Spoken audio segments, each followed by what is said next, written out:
All right, so looks like today we'll be talking about Andrea Yates, and we'll be talking about from her documentary as well as the readings and just kind of tying together on how it led this tragic story, how it led her to killing her 5 children, um, and with this it mostly just had a lot of events unfolding, kind of like what her brother said in the video of it being just a crazy roller coaster ride.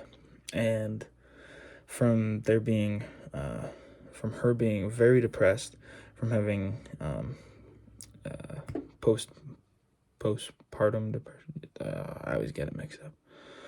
But from having that to wanting to have dreams of being top dog, being a nurse, to being a stay-at-home mom, to making sure everyone loves her. She's helping people nonstop. She's trying to make sure that her kids descend to heaven and they don't go to hell.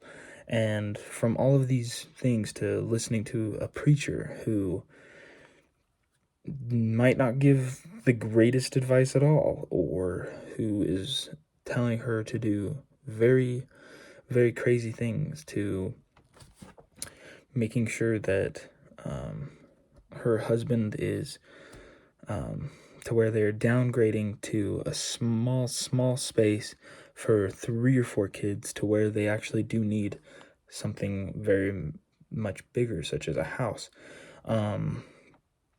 To her father being very ill and passing away, that could be another breaking point.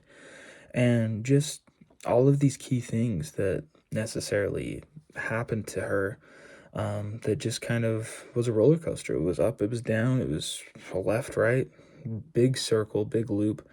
And just how she would stay on medications and then all of a sudden she'd get off of them again, and she'd check in with doctors and other like therapists and other things like that, and then she'd stop going and then she'd go again. And so if she did have a steadier path, if she had where she possibly only had 3, 4 kids, that might have deterred the situation even more. But throughout it all, it was a very sad and unfortunate end for this family, and quite frankly, just the whole neighborhood and community around them. And in order for in her case to deter this from happening for her necessarily, I would say that she would have to necessarily have she would have to have a little bit of, like, I feel like her husband at the time, he necessarily thought it wasn't that big of an issue, whereas, I can get her the right meds, I can do this or whatever else I need to do. But realistically, if certain kind of key signs like that nowadays, I feel like there would be better options for her and other things that they might have had or might have done that could have possibly stirred her in a better direction, versus the alternative that happened for this poor and unfortunate end.